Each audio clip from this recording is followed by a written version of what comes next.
ශ්‍රී ලංකා ආයුර්වේද ඖෂධ සංස්ථාව කියන්නේ දශක 5කටත් වැඩි කාලයක් පුරාවට ශ්‍රී ලාංකීය දේශීය වෛද්‍යවරුන් ඒ වගේම හෙළ වෙදකම සහ ආදරණීය ජනතාව වෙනුවෙන් මහඟු සේවයක් ඉටු කරන රාජ්‍ය ආයතනයක්. වෛද්‍යතුමනි, ශ්‍රී ලංකා ආයුර්වේද ඖෂධ සංස්ථාව ගැන මතක් කරද්දී විශේෂයෙන් මතක් කරනවා දෙයක් තමයි දේශීය සහ හෙළ වෙදකම වෙනුවෙන් කොයි වගේ කාර්යභාරයක් ඉටු කරනවද? කොමනෝජා ඒ සම්බන්ධව කතා කරනකොට මම මේ වගේ ප්‍රවේශයක් ගන්න කැමතියි. අපි කවුරුත් දන්නවා ආයුර්වේදය කියන්නේ ආයුෂය පිළිබඳ වූ විද්‍යාව. ඉතින් ආයුර්වේදයේ සඳහන් කරලා තියෙනවා විෂ ද්‍රව්‍යානුපස්ථාතා රෝගීපාද චතුෂ්ටය. ඒ කියන්නේ ආයුර්වේදයේ ප්‍රධාන මූලික අංග 4ක් තියෙනවා. වෛද්‍යවරයා, රෝගියා, උපස්ථායකයා සහ ඖෂධ. මේකෙදි ඖෂධ කියන කාරණේට ඉතා වැදගත්කමක් දීලා තියෙනවා. පුරා දශක 5කට අධික කාලයක් තිස්සේ ශ්‍රී ලංකා ආයුර්වේද සංස්ථාව ප්‍රමිතිගත ඖෂධ නිෂ්පාදනය කරන ආයතනයක් විදිහට සුවහසක් රෝගීන් සුවපත් කරන්න අපේ දායකත්වය අපි ලබා දීලා තියෙනවා. ඒ වගේම කියන්න ඕනේ අපි ආයුර්වේද වෛද්‍ය ක්‍රමයට අදාළ ඖෂධ වගේම යුනානි, සිද්ධ, ඒ වගේම දේශීය පාරම්පරික වෛද්‍ය ක්‍රමයට අදාළ ඖෂධත් නිෂ්පාදනය කරනු ලබනවා. ඒ වගේම මධ්‍යම රජයට අයත් රෝහල්, පළාත් පාලන සහ පළාත් සභාවට අයත් රෝහල් සහ මධ්‍යම බේස්චල සඳහා අවශ්‍ය ඖෂධ නිෂ්පාදනය කිරීම සහ බෙදා හැරීම සිදු කරනු ලබනවා. නිෂ්පාදන ඒකක ගත්තාම නිෂ්පාදන එක 400කට වඩා අධික ප්‍රමාණයක් අපි නිෂ්පාදනය කරනු ලබනවා. විශේෂම කාරණේ තමයි අපි අපේ නිෂ්පාදන ක්‍රියාවලියේදී සාම්ප්‍රදායික දැනුම් පද්ධතිය, සාම්ප්‍රදායික ක්‍රමවේදයන් මූලධර්ම වලට මුල් තැනක් දෙන අතර අපි නවීන තාක්ෂණයත් අපේ නිෂ්පාදන සඳහා යොදාගෙන තියෙනවා.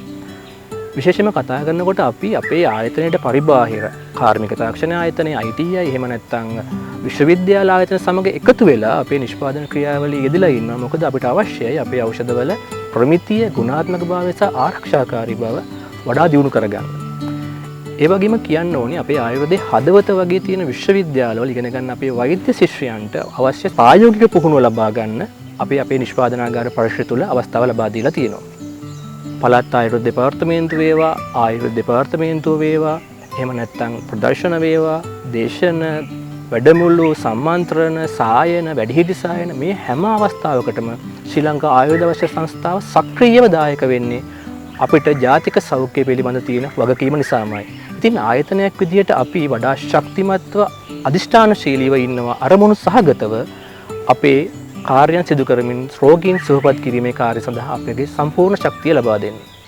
වෛද්‍යවරුනේ දැන් බටහිර වෛද්‍ය විද්‍යාව ගැන කතා බහ කරද්දී සාමාන්‍යයෙන් ප්‍රතිකාර ක්‍රම බොහොමයක් සිදු වෙනවා. ඒ අතරතුර කෙනෙක්ට හිතෙන්න පුළුවන් දේශීය වෛද්‍ය විද්‍යාවේ මේ වගේ ප්‍රතිකාර ක්‍රම සිදු වෙනවද? එහෙම නැතිනම් බටහිර වෛද්‍ය විද්‍යාවේ තිබෙන ක්‍රම සහ දේශීය වෛද්‍ය විද්‍යාව දේවල් දෙකම එකතු කරලා දේවල් අපිට කරන්න පුළුවන්ද කියලා. වර්තමාන සමාජයේ රෝගීන් තම සෞඛ්‍ය අවශ්‍යතා සම්පූර්ණ කරගන්න බටහිර වෛද්‍ය ක්‍රමය වගේම දේශීය වෛද්‍ය ක්‍රමයක් භාවිතා කරනවා. ඉතින් අපි හැමෝම දන්න දෙයක් තමයි ආයුර්වේද වෛද්‍ය ක්‍රමය කියන්නේ වසර 5000කට එහා ඉතිහාසයක් තියෙන වෛද්‍ය ක්‍රමයක්. ඒ වගේම මේක වෛද්‍ය ක්‍රමයටත් වඩා එහා ගිය ජීවන දර්ශනයක්. අපි කියන හොලිස්ටික් මෙඩිසින් එකක්, හොලිස්ටික් අප්‍රෝච් එකක් කියලා, හොලිස්ටික් වෙල්නස් කියලා. ඉතින් අපි ආයුර්වේද වෛද්‍ය ක්‍රමය ගැන කතා කරනකොට මේ වෛද්‍ය ක්‍රමයටම අදාළ සුවිශේෂී අනන්‍යතා තියෙනවා.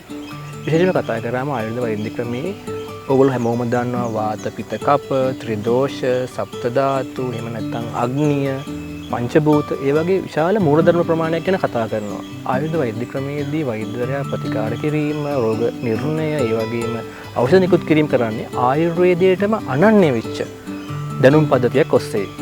ඒ වගේම විශේෂයෙන්ම කියන්න ඕනේ ආයුර්වේද වෛද්‍ය ක්‍රමයේදී අපි විශ්වාසය තබන්නේ රෝග ලක්ෂණයට ප්‍රතිකාරය කිරීම නෙවෙයි, රෝග මූලයට, අපි කියන රෝග නිදානය කියලා ඒකට ප්‍රතිකාර කිරීම තමයි ආයුර්වේද වෛද්‍ය ක්‍රමයේ මූලිකම හරය වෙලා තියෙන්නේ. ඉතින් දක්ෂ වෛද්‍යවරයා, සුසුකම්ලත් වෛද්‍යවරයා රෝගියාගේ රෝග තත්ත්වය, රෝගයේ ස්වභාවය, කාලය, ඒ වගේම රෝගියාගේ ශරීරයේ අබල දුබල බව, ශරීර ශක්තිය, ඒ වගේ දේවල් සලකලා ප්‍රතිකාර පද්ධතිය නියම කරනු ලබනවා.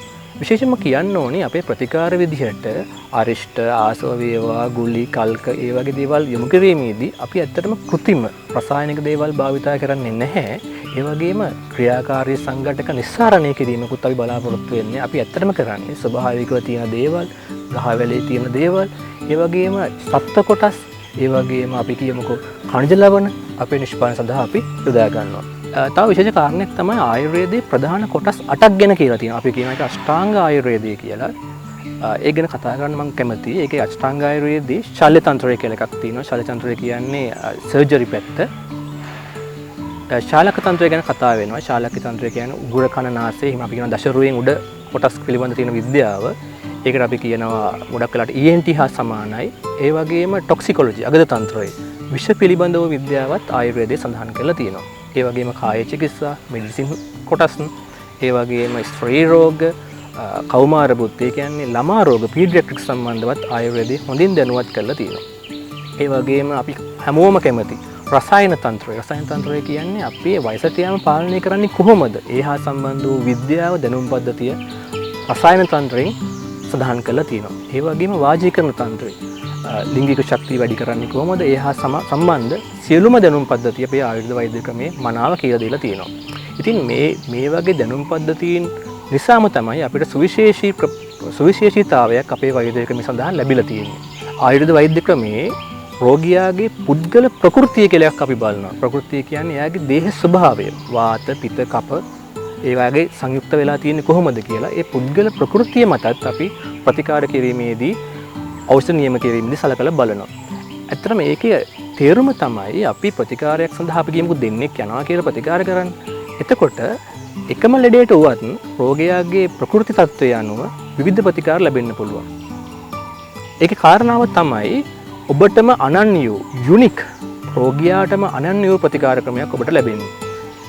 වෙන වෛද්‍ය ක්‍රමයකට සාපේක්ෂව ගත්තාම මේක ඉතා සුවිශේෂී ලක්ෂණයක්. ඔබටම අනන්‍ය ප්‍රතිකාර පද්ධතියක් ලැබෙන එක. අනිත් එක ආයුර්වේද වෛද්‍ය ක්‍රමයේදී ගොඩාක් වෙලාවට කායික නිරෝගීතාව ගැන විතරක් නෙවෙයි කායික මානසික මෙන්ම අධ්‍යාත්මීය නිරෝගීකම ගැනත් කතා කරනවා. වෛද්‍යතුමනි මේ දේශීය ඖෂධ නිෂ්පාදනයේදී තෝරා ගන්නා අමුද්‍රව්‍ය මේවල ප්‍රමිතිය මේවා නිෂ්පාදනය කරන ක්‍රියාවලිය කොයි වගේ ක්‍රමවේදයකටද සිදු වෙන්නේ? කොහොමද අපි මූලිකම අංගය වෙන්නේ අපි ඖෂධ ලබා ගැනීම.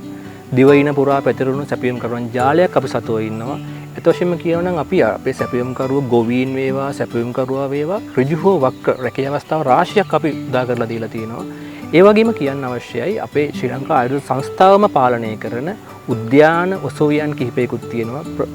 සුසුකම්ලත් උද්‍යාන පාලකවරුන් කුෂිකර්ම නිලධාරීන් යටතේ තමයි අපි ඖෂධ වගා කිරීම සිදු කරන්නේ. අපි ඇත්තටම මේකෙන් බලාපොරොත්තු වෙන්නේ ප්‍රමිතිගත ඖෂධ. ඒ කියන්නේ නිවැරදිම ඖෂධය වගා කිරීම සහ නිවැරදිම කාලයට අවසන් නෙලලා ගුණාත්මක භාවයෙන් යුක්ත ඖෂධ අපේ සංස්ථාව වෙත ලබා ගන්න එක. ඇත්තටම නිෂ්පාදන ක්‍රියාවලිය ගැන කතා කරනකොට අපේ නිෂ්පාදනාගාර දෙකක් තියෙනවා. ISO 9001 2015 තත්ත්ව සහතික දරන ප්‍රධාන නිෂ්පාදනාගාරය පරණ කොට්ටාපාර නාවින්නෙත් ඒ වගේම ඊට ආසන්නව පතිරෝඩ බදසෙත් නිෂ්පාදනාගාරයක් තියෙනවා. ඉතින් මේ ප්‍රධාන නිෂ්පාදනාගාර දෙකේදී තමයි අපේ නිෂ්පාදන කටයුතු සියල්ලම සිදු වෙන්නේ. මනා පළපුරුදු වෛද්‍ය මණ්ඩලයක් වගේම තත්ත්වපාලන අංශයකගේ දායකත්වයෙන් තමයි නිෂ්පාදන කටයුතු සිදු වෙන්නේ. විශේෂයෙන්ම කියන්න ඕනේ නිෂ්පාදනයේ සෑම අදියරක්ම අමුද්‍රව්‍ය ලබා ගැනීමේ සිට එක් එක් අංශයට අමුද්‍රව්‍ය මාරු වෙනකොට ප්‍රොසෙස් වෙනකොට වෛද්‍ය අධීක්ෂණය වගේම තත්ත්වපාලන අංශයේ සහයෝගයත් අපි ලබා ගන්නවා ඖෂධවල තියෙන ගුණාත්මක භාවය සහ ආරක්ෂාකාරී භාව ආරක්ෂා කරගන්න. අපි ඖෂධ නිෂ්පාදනය කිරීමේදී අරිෂ්ඨ ආසව වේවා කුවාත චූර්ණ ලේප ලේහ වගේ වලට අමතරව කැප්සියුල් වර්ග, ටී බෑග් වර්ග, එහෙම නැත්නම් කොස්මෙටික් රේන්ජ් එකේ ෂැම්පු වෙන්න පුළුවන්, බොඩි වොෂ් වෙන්න පුළුවන්, ෆේස් වොෂ් වෙන්න පුළුවන්.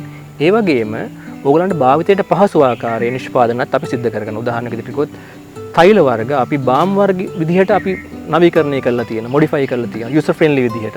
ඉතින් අපි මෙහෙම ගත්තාම ශ්‍රී ලංකා ආයුර්වේද සංස්ථාව නිෂ්පාදන ක්‍රියාවලිය පවත්වාගෙන යන්නේ ප්‍රමිතීන්ට සහ අනුකූලව විධිමත්ව සහ ආරක්ෂාකාරී වන විදිහට.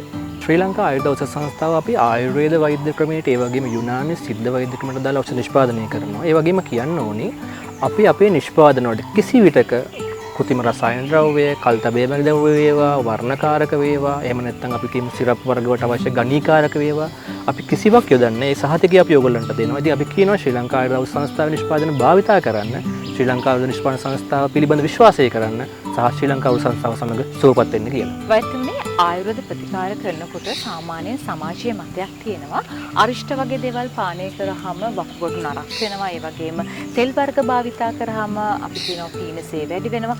මේ වගේ බොහෝ අදහස් තියෙන දේවල් තියෙනවා. කොයි වගේ අදහසක්ද තියෙන වෛද්‍යතුමනි?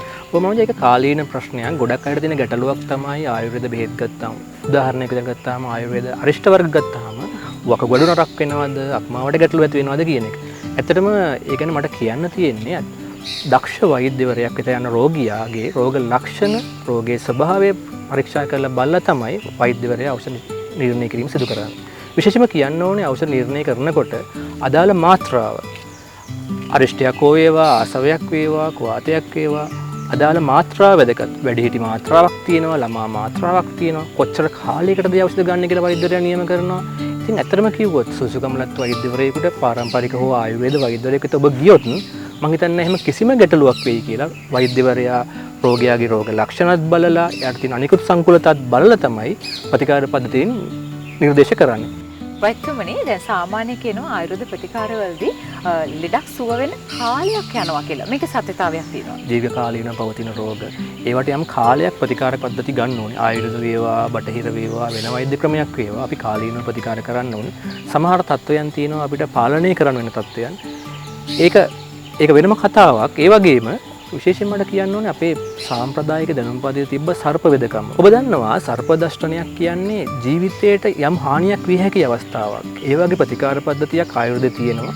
ඒ ආයුර්වේද ප්‍රතිකාර පද්ධතියෙන් වහාම රෝගියාගේ ශරීරයේ පුරා ඖෂධ ගමන් කරලා රෝගියා සුවපත්භාවයට පත් කරනවා. ඒ වගේම කියන්න ඕනේ ආයුර්වේද වෛද්‍ය ක්‍රම තුළ ශල්‍ය තන්ත්‍රය මම කලින් කිව්වා වගේ ශල්‍ය තන්ත්‍රය කියලා එකක් තියෙනවා. ඒ කියන්නේ සර්ජරි සම්බන්ධ කාරණා වෛද්‍යවරයා රෝග නිర్ణයෙන් පසු නියම කරොත් යම් ශල්‍ය කර්මයක් කරන්න ඕනි කියලා. ඒක මයිනර් සර්ජරියක් වෙන්න පුළුවන්.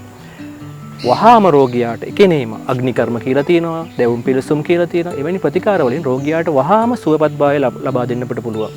ඒ වගේම විශේෂයෙන්ම කියන්න ඕනි ප්‍රතිකාර පද්ධතියෙන් තීරණය කිරීමේදී වෛද්‍යවරයා තමන්ගේ අත්දැකීම් පළපුරුද්ද මත තමයි ප්‍රතිකාර පද්ධතියෙන් සිදු කරනු ලබන්නේ. පළපුරුදු වෛද්‍යවරයා රෝගී පරීක්ෂාවෙන් පසු සාර්ථක ප්‍රතිකාර ක්‍රමයක් අනුගමනය කරනු ලබනවා. සාමාන්‍යයෙන් ආයුර්වේදයේ ප්‍රතිකාර කරනකොට කියනවා මේ රෝගී උත්සන්න වෙලා තමයි සුව වෙන්නේ කියලා. මේ කොයි වගේ දෙයක්ද? මොනවද ඒ ගැන කතා කරනකොට ප්‍රතිකාර කිරීමේදී යම් අවස්ථාවල් වලදී රෝගියාගේ දේහයෙන් යම් දෝෂ තත්ත්වයන් බැහැර කිරීමට සිදුවන අවස්ථාවල් තියෙනවා. ඒ අවස්ථාවේදී වෛද්‍යවරයා කසාය වර්ග වෙන්න පුළුවන්, ආලේප වර්ග වෙන්න පුළුවන්, පාන වර්ග වෙන්න පුළුවන් භාවිතා කරලා රෝගියාගේ දෝෂ තත්ත්වයන් ශරීරයෙන් බැහැර කිරීමේ අවස්ථාවල් තියෙනවා. ඒ වගේ අවස්ථාවල් වලදී සමහර රෝගීන්ට හිතෙන්න පුළුවන් මේ මගේ ලෙඩේ වැඩි වුණා, රෝගී උත්සන්න වුණා කියලා. නමුත් ඒ කාරණාවේදී සිදු වෙන්නේ වෛද්‍යවරයා තමන්ගේ අත්දැකීම් අනුව රෝගය පාලනය කිරීම සඳහා සහ රෝගී සුවපත් කිරීම සඳහා ශරීරයෙන් දෝෂයන් බැහැර කිරීමේ ක්‍රියාවලිය තමයි ඒ අවස්ථාවේ සිද්ධ වෙන්නේ. ඇත්තටම මේක ලෙඩේ වැඩිවීමක් නෙමෙයි. අපේ ආයුධ පද්ධතිය තියෙනවා ශෝධන, ಶಮන, තර්පණ කියලා. ඒ ප්‍රතිකාර පද්ධතියෙම එක අංගයක් වෙන්න පුළුවන්. සමහර අවස්ථාවල් වලදී ඒක රෝගීන් වැරදි වැටහීමකට එන්න පුළුවන් මේක රෝගේ වැඩි වුණා කියලා. ඉතින් අපි කියනවා ඔබට යම් සංකූලතාවයක් හෝ යම් ගැටලුවක් ඇති වුණොත් නොපමාව ඔබේ වෛද්‍යවරයා හම්බ වෙන්න, වෛද්‍යවරයා දැනුවත් කරන්න. වෛද්‍යවරයා ඔබට පැහැදිලි කරලා දෙයි මේ තත්ත්වය මොකක්ද කියලා. ඒ වගේම අපි ආරාධනා කරනවා විශ්වාසයෙන් ආයුර්වේද ප්‍රතිකාර ක්‍රමය හා සම්බන්ධ වෙන්න, සුවපත්භාවය ලබන්න කියලා. සාමාන්‍යයෙන් සමාජයේ මතයක් තියෙනවා ආයුර්වේද ප්‍රතිකාර කරනකොට මේ කාර්යබහුල ජීවන රටාවත් එක්ක මේ කසාය සම්බන්ධ මේ දේවල් කොටන්න, මිරිකන්න ඔය වගේ ප්‍රශ්න තියෙනවා නන්නේ. ඒ දේ වෙනින් කොයි වගේ පිළියමක්ද තියෙන්නේ වෛද්‍යතුමනි? කොහොමද කතා කරාම ආයුර්වේදය කියන්නේ මම කලින් කිව්වා වගේ හෝලිස්ටික් වෛද්‍ය ක්‍රමයක්, හෝලිස්ටික් වෙල්නස්. ඒ කියන්නේ ආයුර්වේද වෛද්‍ය ක්‍රමයක් විතරක් නෙමෙයි. අපේ ඇවතුම් පෙවතුම්, දිනචර්යාව නිදාගන්නේ කොහොමද, මොන වගේ ආහාරද ගන්න ඕනි, එක එක ඍතුවලදී අපි කොහොමද අපේ ශාරීරික සෞඛ්‍ය පවත්වාගෙන යන්නේ, ඒ වගේ ගොඩාක් දේවල් තියෙන වෛද්‍ය ක්‍රමයක්. ඒකදී ඇත්තටම මනෝජ අහපු ප්‍රශ්නය ගැන කතා කරොත් පත්තු බඳින්න ඕනි, කසාය තඹ ගන්න ඕනි, මේක හරි සංකීර්ණයි. දැන් කොහොමද අපි මේ කාර්යබහුල ජීවිතේ මේක කරගන්නේ කියන ප්‍රශ්නේ තියෙන්නේ. ඇත්තටම වෛද්‍යවරයා වෙත ගියාම වෛද්‍යවරයා ඔබෙන් අහනවා ඔබගේ රැකියාව මොකක්ද, ඔබ කොහොමද දවස ගෙවන්නේ, සියලු විස්තර වෛද්‍යවරයා රෝගියාගෙන් අහනවා. ඇත්තටම අපි වෛද්‍යවරයා එයින් බලාපොරොත්තු වෙන්නේ මේ රෝගියාට ප්‍රායෝගිකව මේම ප්‍රතිකාර කරගන්නේ කොහොමද කියන එකත් සැලසුම් කරගන්න. ඉස්සර කාලේ වගේ නෙවෙයි දැන් සමහර කසාය වර්ග පෙති ආකාරයෙන් තියෙනවා, ටැබ්ලට් ආකාරයෙන්. ඒ වගේම අපි ඉස්සර තෙල් ගෑව සමහර ඒවා අපි ආලේප එහෙම නැත්නම් බාම් වර්ග විදිහට හදලා තියෙනවා, ටී බෑග්ස් තියෙනවා, හර්බල් ඩ්‍රින්ක් විදිහට තියෙනවා, කැප්සියුල් වර්ග තියෙනවා. ඉතින් රෝගියාට සහ කාර්යබහුල ජීවන රටාවක ඉන්න පුද්ගලයෙකුට අපේ ආයුර්වේද වෛද්‍ය ක්‍රමයේ වඩා පහසුවෙන් පාවිච්චි කරන්න පුළුවන් විදිහට යම් නවීකරණය වීම වෙලා තියෙනවා. හැබැයි මේ කිසිම දෙයක් වෙන්නේ ආයුර්වේද මූලික સિદ્ધාන්ත මූලධර්ම වලට කිසිදු හානියක් කරන්නේ නැතුව ඔබේ දක්ෂ වෛද්‍යවරයාට පුළුවන් ඒ කිසිම දෙයකට හානියක් කරන්නේ නැතුව ඔබටම ගැළපෙන වඩා පහසුවෙන් කරගන්න පුළුවන් ප්‍රතිකාර පද්ධතියක් ඔබට සකස් කරලා දෙන්න. ඉතින් ඒක ගැන කතා කරනකොට ආයුර්වේද වෛද්‍ය ක්‍රමයේ තියෙන්නේ රෝගවලට ප්‍රතිකාර කරන්න විතරක් නෙමෙයි, නිරෝගීකමත් ආරක්ෂා කර ගැනීමත් ආයුර්වේද වෛද්‍ය ක්‍රමයේ එක අංගයක්. ප්‍රයෝජනංචාස ස්වස්තස්ත්‍ය ස්වස්තස්ස රක්ෂණ මාතුරස්ස විකාර ප්‍රශමනංච කියලා ආයුර්වේදයේ කියලා තියෙනවා. ඒ කියන්නේ නිරෝගීකම ආරක්ෂා කර ගැනීම වගේම රෝගී සඳහා ප්‍රතිකාර කිරීමත් ආයුර්වේදයේ තියෙනවා. ඉතින් මේ ගැන මේ ප්‍රතිකාර පද්ධතීන් පවත්වාගෙන යනකොට ආයුර්වේදයේ ඉස්සරට වඩා දැන් ප්‍රායෝගිකව කොහොමද අපි ඒක පහසු කරන්න කියලා අපි ගොඩාක් දුර සාකච්ඡා කරලා තිනවා. අපි නිෂ්පාදනය කිරීමේදී යූසර් ෆ්‍රෙන්ඩ්ලි වෙන්නේ කොහොමද කියන එක අපි ගොඩාක් සැලකිලිමත් වෙනවා. ඒ වගේම කියන්න ඕනේ නිෂ්පාදන ආයතනයක් විදිහට අපි නිරන්තරයෙන්ම අපි අවධානය යොමු කරනවා. රෝගීන්ට වඩා පහසු විදිහට භාවිතා කරන්න පුළුවන් විදිහට අපි ඖෂධ නිෂ්පාදනය කිරීම සඳහා. වෛද්‍යතුමනි බොහොමත්ම ස්තුතිවන්ත වෙන ඔබතුමන්ට ශ්‍රී ලංකාවේ දේශීය ආයුර්වේද නිෂ්පාදන ක්ෂේත්‍රයේ මුල් පෙරගමන්කරු ශ්‍රී ලංකා ආයුර්වේද ඖෂධ සංස්ථාවත් එක්ක අපි ඔබට ප්‍රාර්ථනා කරනවා නිරෝගීමත් සුවබර සුවපත් දිවියකට ආයුෂ බොහෝ වේවා.